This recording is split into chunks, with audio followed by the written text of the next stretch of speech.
তো এখানে আমরা আলু, তারপর সিম, তারপর কাঁচা লঙ্কা, পেঁয়াজ, ধনেপাতা আর আদা রসুন একটু গ্রেট করা, আর এখানে ছিল চিংড়ি মাছ আর লাটি মাছ, যেগুলি দিয়ে আজকে আমি তরকারিটা রান্না করব।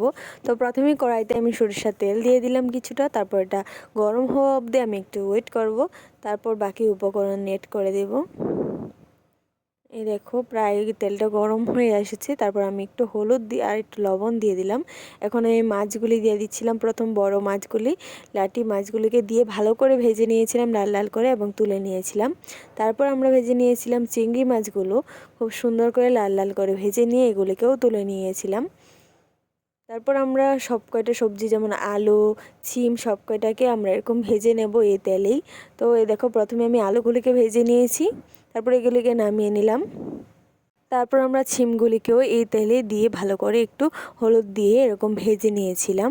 এগুলি দেখো প্রায় যখন এরকম দেখতে হবে তখন আমরা এগুলির ভেতরে বেগুন অ্যাড করে দেবো, কারণ বেগুনটা আগে দিয়ে দিলে নরম হয়ে যাওয়ার সম্ভাবনা থাকে, তার জন্য একটু পরে দিয়ে এটাকে ভালো করে হালকা একটু নাড়িয়ে চাড়িয়ে নামিয়ে নিলাম। বেগুনটা বেশি ভাজতে হয় না, সেদ্ধ হয়ে যায় খুব তাড়াতাড়ি, তার জন্য পরে দিয়েছি। তারপর আমরা সব উপকরণ ভেজে নেওয়া কমপ্লিট, এখন আমরা সব উপকরণ দিয়ে এবার তরকারিটা স্টার্ট করছি রান্না করা। প্রথমে আমরা যে বড় বড় পেঁয়াজগুলি কেটেছি সেগুলি দেইনি, প্রথমে গ্রেট করে কিছু কুচি কুচি করে রাখা পেঁয়াজগুলিকে আমি তেলে দিয়ে দিয়েছি।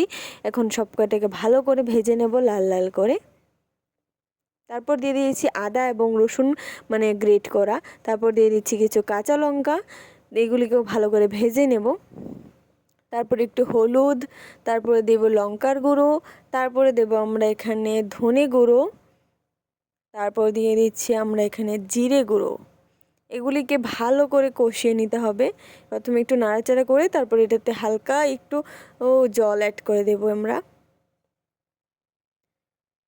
তো এই দেখো আমি একটু জল অ্যাড করে দিলাম, বেশি দেওয়া যাবে না, হালকা আছে, এটাকে একটু কষাতে হবে যেন মশলাটা পুড়ে না যায়, এরকমভাবে কষাতে হবে মশলাটাকে।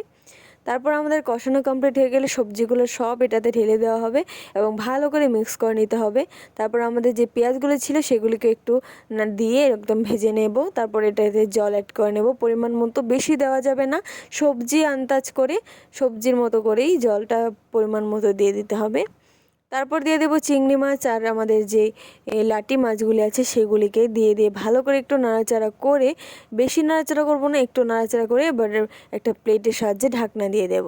তারপর দেখো প্লেটটা সরানোর পর কত সুন্দর রং হয়ে এসেছে। তারপর আমরা কিছু ধনেপাতা অ্যাড করে দিলাম, খুবই ভালো লাগছিলো, স্মেলটা খুব দারুণ এসেছিলো। তারপর আমরা এটাকে নামিয়ে নিয়েছিলাম।